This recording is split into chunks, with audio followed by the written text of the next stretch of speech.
Todavía estamos viendo cómo algunos índices europeos siguen subiendo.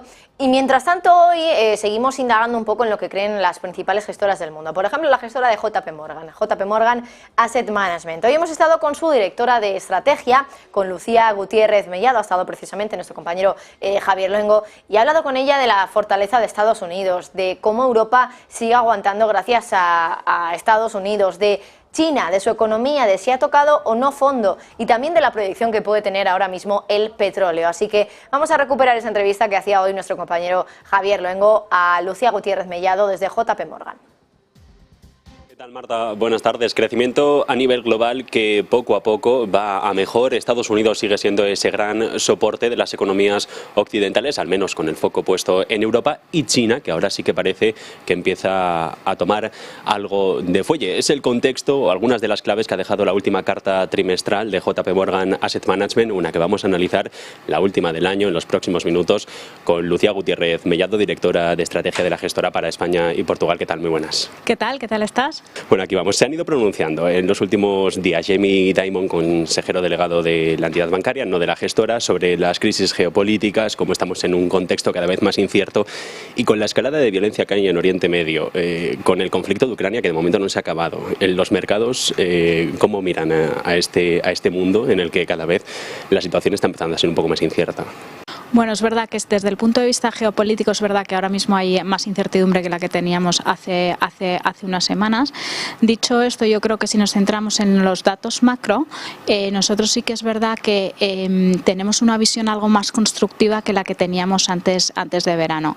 Y la razón fundamental es porque Estados Unidos ha aguantado mejor de lo que se esperaba. Si te acuerdas, a principios de este año estábamos hablando mucho de ese riesgo de recesión o no a nivel global, probablemente este año veríamos ese riesgo de recesión y eso al final no se ha acabado materializando. Y la razón por la que no ha pasado es fundamentalmente porque Estados Unidos ha aguantado mejor de lo que se esperaba, sobre todo en la primera parte del año. Dicho esto, y que hoy que estamos para presentar las perspectivas de cara a los próximos meses, nosotros sí que pensamos que vamos a entrar en una fase en la que vamos a ver un crecimiento más discreto, pero todavía en terreno positivo. De momento ese escenario de recesión que sigue estando ahí, pero se han rebajado un poco las probabilidades de recesión en el corto plazo. No sé hasta qué punto que Estados Unidos aguante es una buena noticia, porque aboca más incertidumbre sobre lo que puedan hacer los bancos centrales. Bueno, yo creo que sí que ha sido bueno que esa resiliencia que hemos visto en Estados Unidos.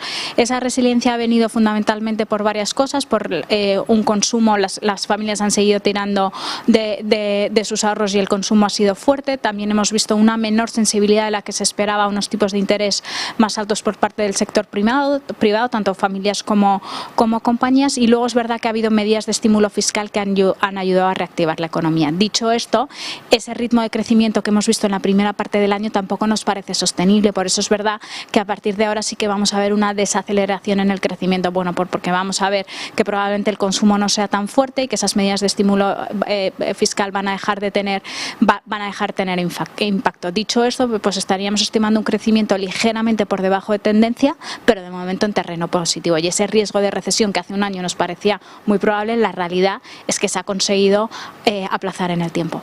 En cualquier caso, ¿el mercado laboral sigue siendo el gran problema de la economía estadounidense? Bueno, yo no creo que sea el gran problema, sino que cómo evoluciona el mercado laboral, de ello va a depender de cómo es esa desaceleración en el crecimiento. Al final hemos visto como en otros escenarios de recesiones fuertes, al final eso viene acompañado de que las compañías dejan de contratar a gente y hay despidos y eso se traduce en un menor consumo, ¿vale? Pero también ha habido en otros momentos donde hemos visto subidas en los tipos de interés y hemos visto que el mercado laboral ha conseguido aguantar relativamente bien y eso ha ayudado a que esa desaceleración no acabe en recesión. Y entonces por eso estamos siguiendo ahora la evolución del mercado laboral para ver cómo va a evolucionar el crecimiento. Yo creo que a día de hoy la situación del mercado laboral en Estados Unidos es buena, y aunque es verdad que hemos visto algunos ajustes y probablemente veamos todavía algún ajuste más, a día de hoy yo creo que estamos hablando de un mercado laboral que está bastante fuerte. ¿Qué lectura hay que hacer de las JOLTS, de las vacantes de empleo de agosto, que despuntaron de manera inesperada y con eso dan cuenta de que todavía puede ser que el mercado laboral siga estando fuerte y por lo tanto la Reserva Federal tenga que hacer algún tipo de movimiento más? Es verdad que el problema del mercado laboral, o lo que está mirando la FED en los últimos meses, es ese desequilibrio que había entre el lado de la oferta y la demanda. Es verdad que había más puestos de trabajo que gente que quería trabajar, pero poco a poco lo que vamos viendo es que parece que se va llegando a un equilibrio. En los últimos meses ha subido la tasa de participación y probablemente lo que veamos también en los próximos meses, bueno, pues cómo se crean menos puestos de trabajo. Con respecto a la FED, nosotros sí que pensamos que la inflación va por el ritmo, va a continuar desacelerándose, pero a un ritmo gradual, ¿vale?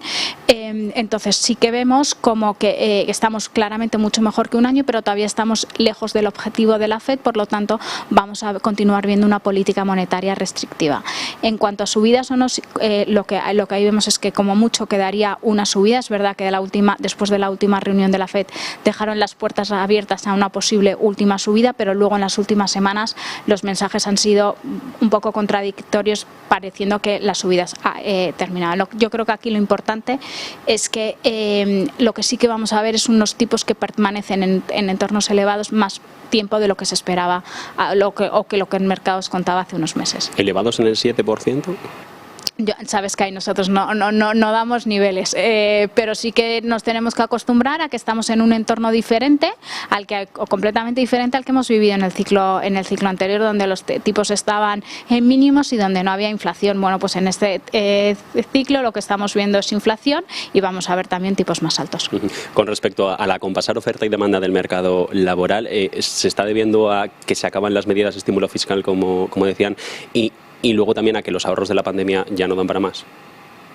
Bueno, la realidad es que nos ha sorprendido cómo las familias han seguido tirando de esos ahorros, pero también es verdad, tenemos varios gráficos donde muestran que la tasa de ahorros ya empieza a tocar niveles bastante bajos. Entonces lo lógico sería pensar que las familias se vuelvan un poco conservadoras y quieran volver otra vez a crear ese colchón de los ahorros. Entonces deberíamos de ver por eso que el consumo, aun estando la salud de las familias bastante bien, pero deberíamos empezar a ver que el consumo no es tan fuerte como lo ha sido en este último año.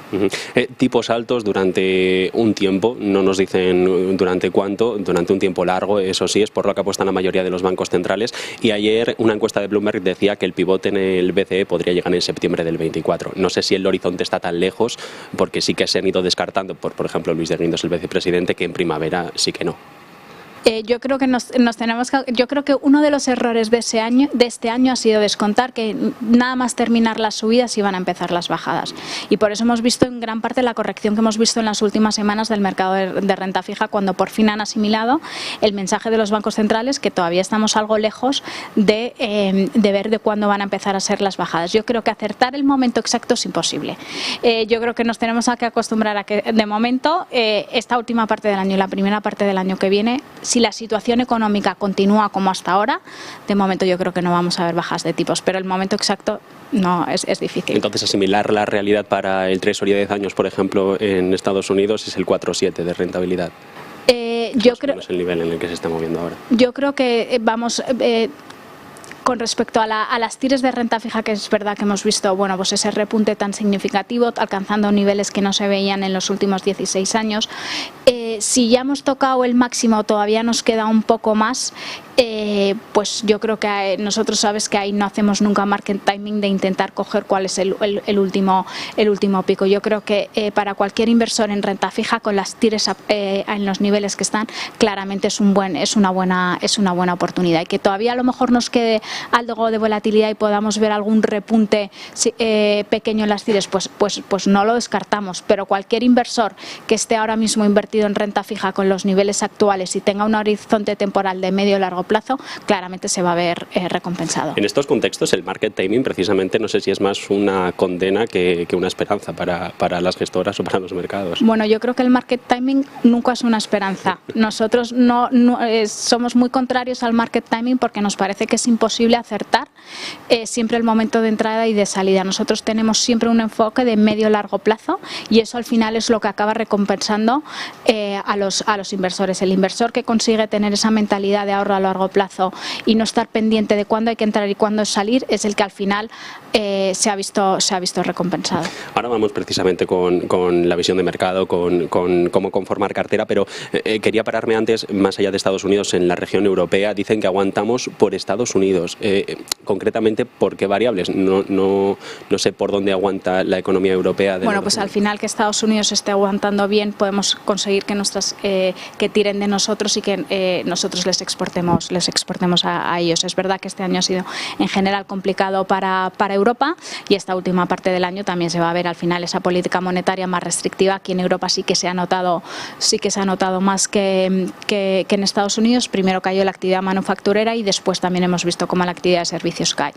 Pero se espera, bueno, pues que se toque fondo en la actividad manufacturera pronto y, bueno, pues pero de momento vamos a sufrir un poco con el crecimiento, pero vamos a sufrir menos gracias a que Estados Unidos está aguantando más.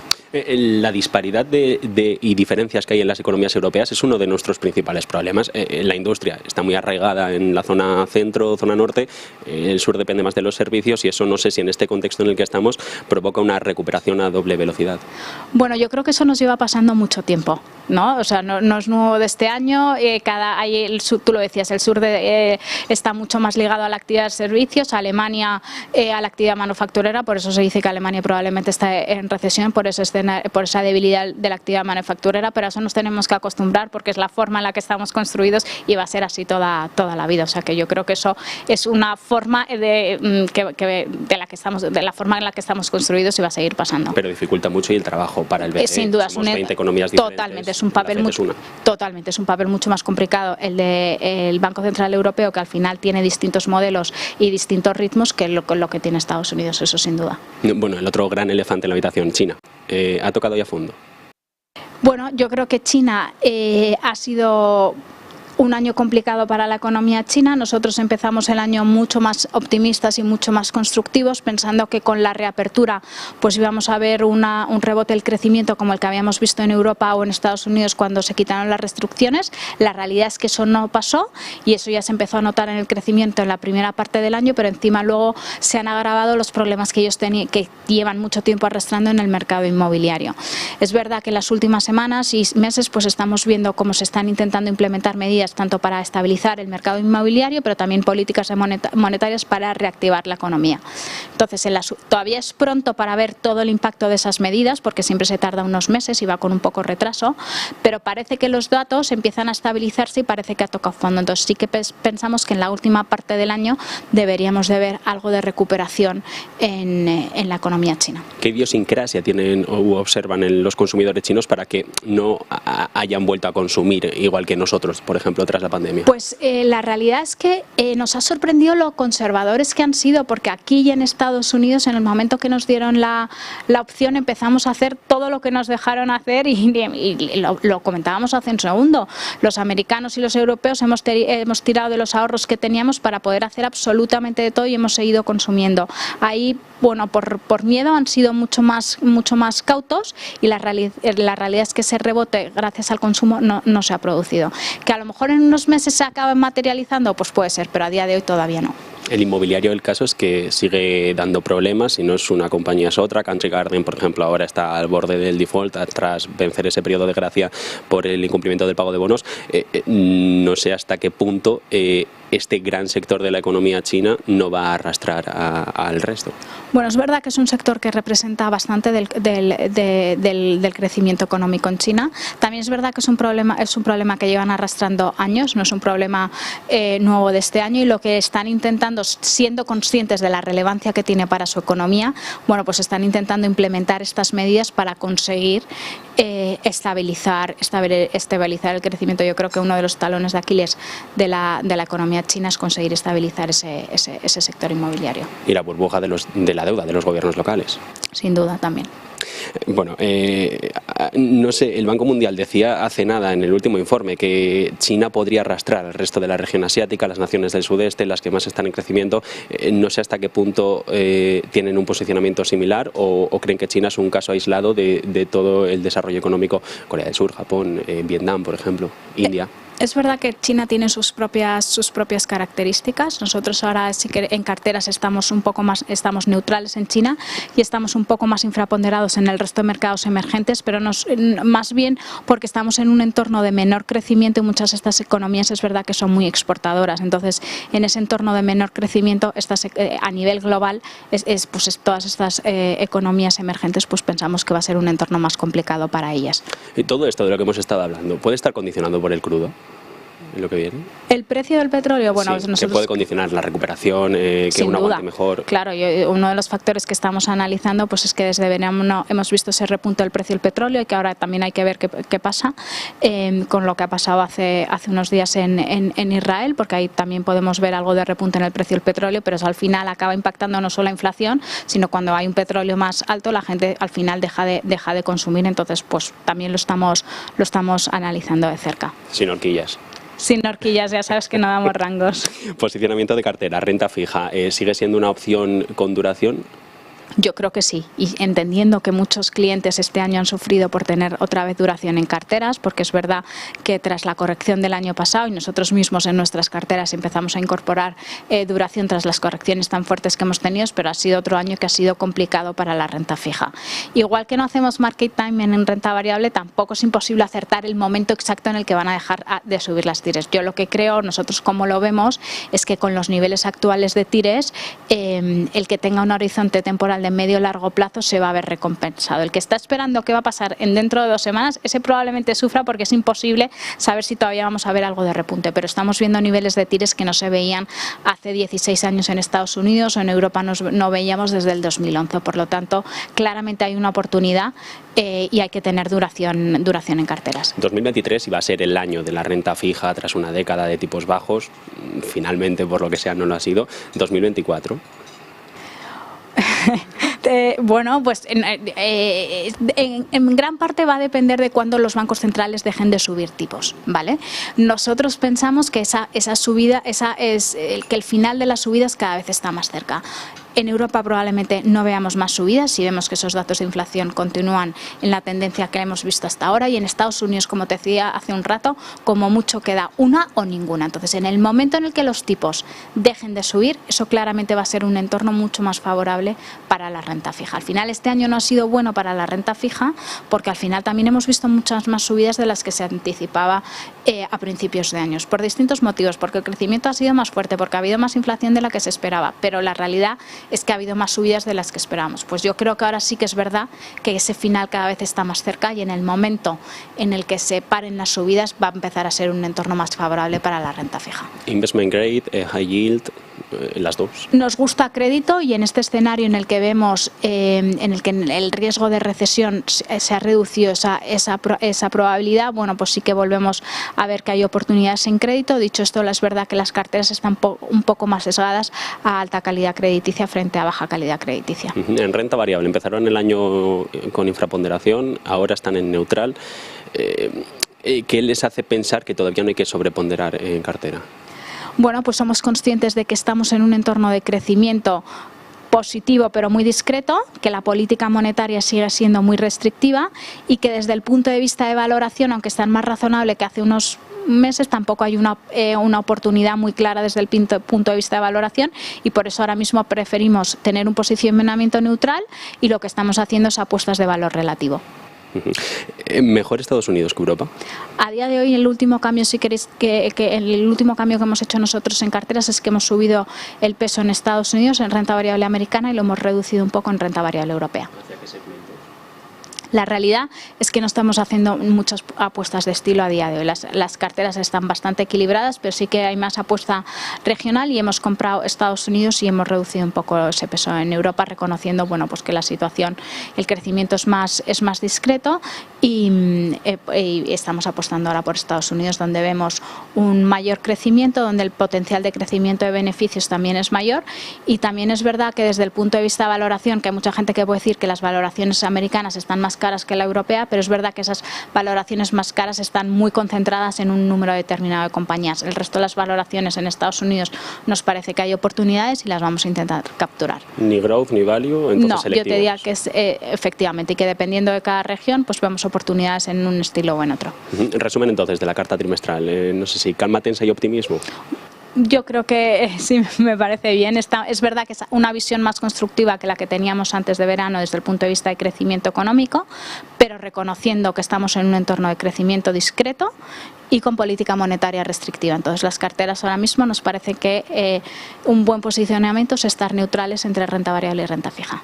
Lucía, como siempre, un placer. Buena tarde. Muchas gracias.